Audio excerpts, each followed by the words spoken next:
Hello friends, myself S.M. Desai from Suraj College, Gadingar. Today we study the subject that is the environment study, which is compulsory for all the second year students from the every degree course. तर या ठिकाणी मी environment हा subject तुम्हाला शिकवणार आहे. हा विषय सर्व जे डिग्रीला विद्यार्थी आहेत आणि सेकंड इयरला आहेत त्यांना हा विषय कंपल्सरी आहे.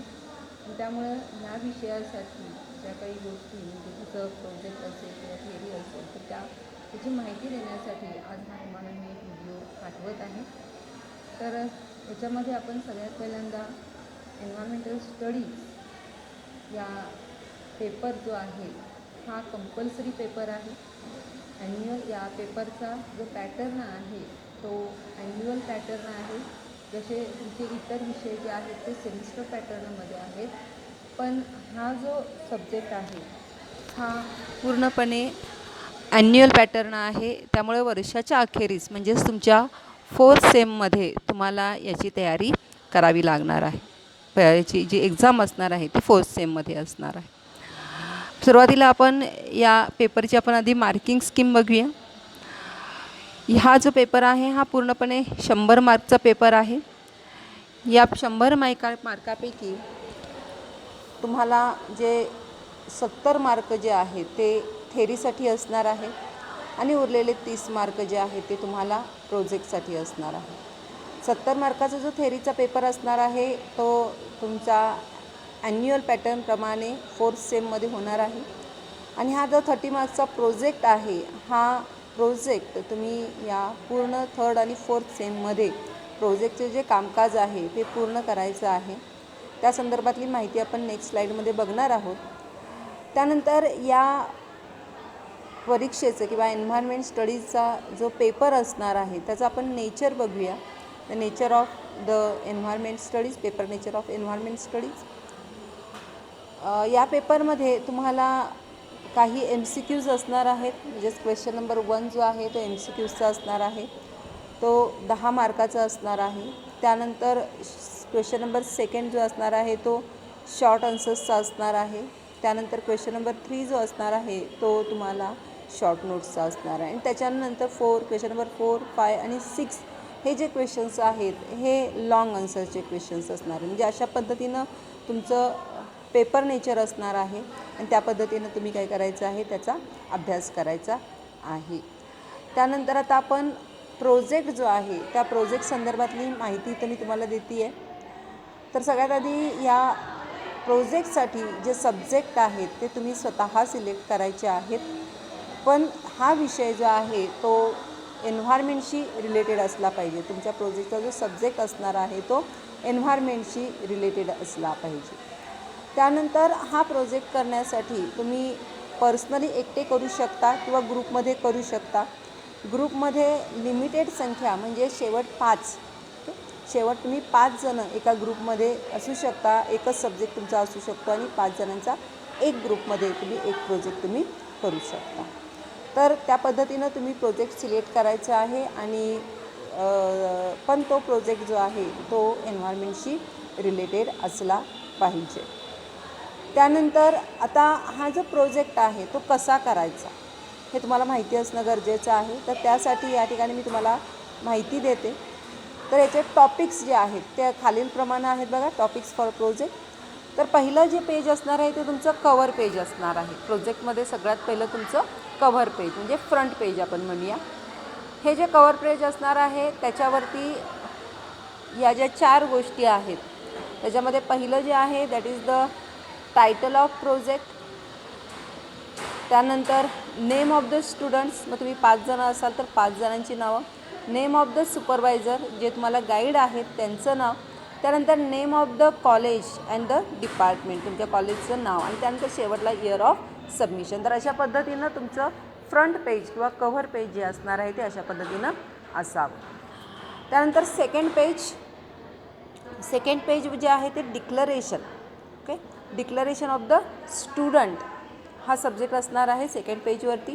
आता डिक्लरेशन म्हणजेच काय तर हा प्रोजेक्ट जो आहे तुम्ही स्वतः केलेला आहे, कोणाचंही कॉपी केलेलं नाही, यासाठी केलेलं डिक्लरेशन जे आहे ते तुम्हाला याच्यामध्ये मेन्शन करायचं आहे. त्यानंतर असणार आहे थर्ड पेज जे आहे it is a certificate of the supervisor, म्हणजे सर्टिफिकेटचं पेज असणार आहे. तर याच्यावरती सर्टिफिकेटवरती सुद्धा 5 जणांची नावं येतील अशा पद्धतीने त्या सर्टिफिकेटमध्ये स्पेस ठेवायची आहे आणि त्या पद्धतीनं तुम्ही ते सर्टिफिकेट तयार करायचं आहे. आणि एक गोष्ट लक्षात घ्या, प्रोजेक्ट जे आहेत ते टायपिंग फॉर्ममध्ये आपल्याला हवे आहेत. आत्तापर्यंत 12वीपर्यंत तुम्ही रिटर्न फॉर्ममध्ये प्रोजेक्ट देत होता, पण आत्ता जे तुम्हाला प्रोजेक्ट द्यायचे आहेत ते टायपिंग फॉर्ममध्ये तुम्हाला द्यायचे आहे. त्यानंतर नेक्स्ट जो आहे तो 4th पेज असणार आहे, दॅट इज द इंडेक्स. आता इंडेक्समध्ये तुमचे जे टॉपिक्स आणि पेज जे आहेत, पेज नंबर, या गोष्टी तिथं असल्या पाहिजेत.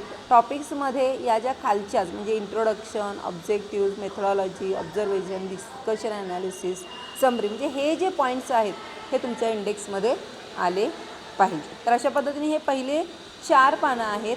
या 4 पानांमध्ये तुम्ही या पद्धतीनं सगळ्या माहिती जी आहे ती तिथं तुम्ही टाईप करायची आहे. त्यानंतर next is the how to do project, म्हणजे प्रोजेक्टची इन्फॉर्मेशन कशी लिहायची, कशा पद्धतीनं ती मांडायची या संदर्भातली माहिती मी सांगणार आहे. तर याच्यामध्ये सगळ्यात पहिला जो पॉईंट असणार आहे तो चॅप्टर नंबर 1 असणार आहे.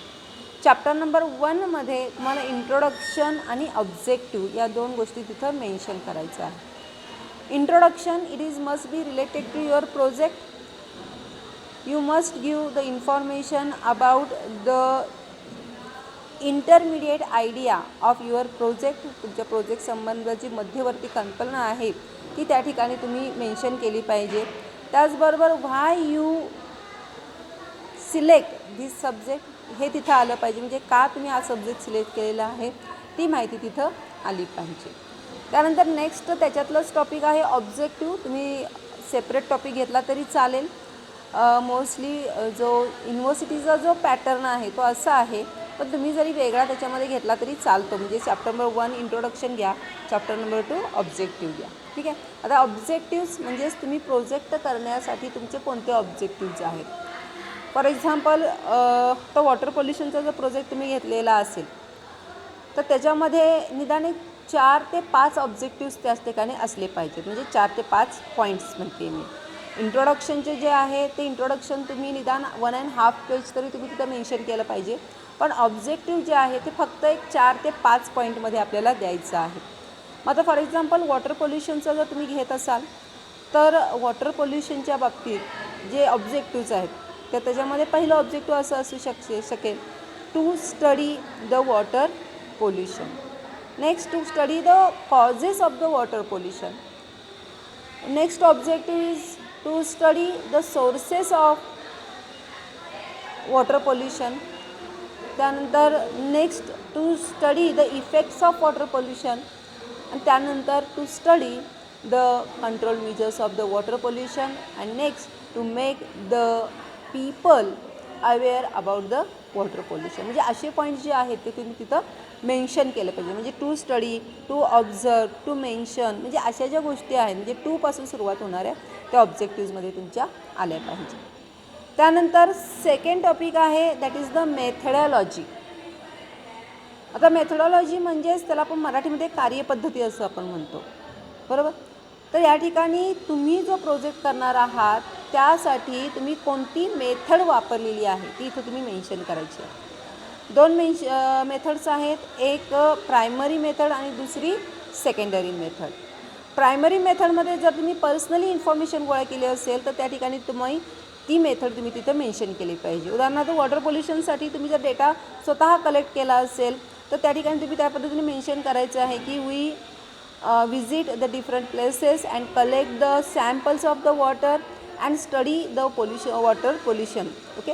मग अशा पद्धतीनं म्हणजे ही तुमची प्रायमरी मेथड. म्हणजे तुम्ही जर स्वतः इन्फॉर्मेशन कलेक्ट करत असाल तर त्याला काय म्हटलं जातं, प्रायमरी मेथड म्हटलं जातं. आणि सेकंडरी मेथड म्हणजेच तुम्ही पूर्वी कुणीतरी डेटा कलेक्ट केलेला आहात आणि तोच डेटा तुम्ही तुमच्या प्रोजेक्टमध्ये जर इन्व्हॉल्व करत असाल तर त्याला काय म्हटलं जातं, सेकंडरी मेथड. मग फॉर एक्झाम्पल समजा पेपरमध्ये काही इन्फॉर्मेशन, न्यूजपेपर्समध्ये काही इन्फॉर्मेशन येते तर तो डेटा तुम्ही कलेक्ट केला असेल किंवा काही पेपर पब्लिश झालेले आहेत त्याच्यातही तुम्ही इन्फॉर्मेशन घेतली असेल किंवा नेटवरून तुम्ही इंटरनेटवरून तुम्ही इन्फॉर्मेशन घेतली असेल तर तिला काय म्हटलं जातं, सेकंडरी डेटा किंवा सेकंडरी मेथड असं म्हटलं जातं. तर त्या पद्धतीने तुम्ही प्रायमरी मेथडनं प्रोजेक्ट करत असाल तर प्रायमरी मेथडबद्दल लिहा आणि जर तुम्ही सेकंडरी मेथड यूज करत असाल तर तुम्ही सेकंडरी मेथडबद्दल त्या ठिकाणी इन्फॉर्म करू शकता.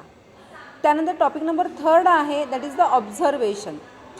तुमच्या प्रोजेक्टची जी ऑब्झर्वेशन्स आहेत ती तुम्ही इथं मेन्शन करायची आहेत.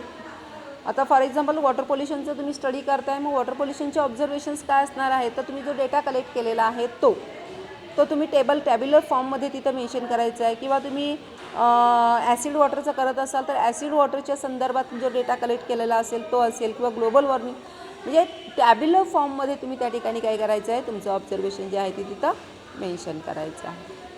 त्यानंतर चॅप्टर नंबर 4 जो आहे तो म्हणजे डिस्कशन आणि ॲनालिसिस. म्हणजेच तुम्ही जे काही ऑब्झर्वेशन केलेलं आहे त्या ऑब्झर्वेशन्सचे तुम्ही ॲनालिसिस करायचं आहे, त्या डेटाचं सगळं ॲनालिसिस करायचं आहे. मग ॲनालिसिस करण्यासाठी तुम्ही मीन मोड मीडियन ही टेक्निक जी आहे ती यूज करू शकता किंवा पाय चार्ट्स किंवा ग्राफ डायग्राम्स वगैरे जे आहेत त्याचा यूज तुम्ही त्या ठिकाणी करू शकता. तर अशा पद्धतीनं तुम्ही ॲनालिसिस करू शकता किंवा काही त्याच्याबद्दल डिस्कशन असेल तर ते सुद्धा त्या ठिकाणी तुम्ही मेन्शन करू शकता.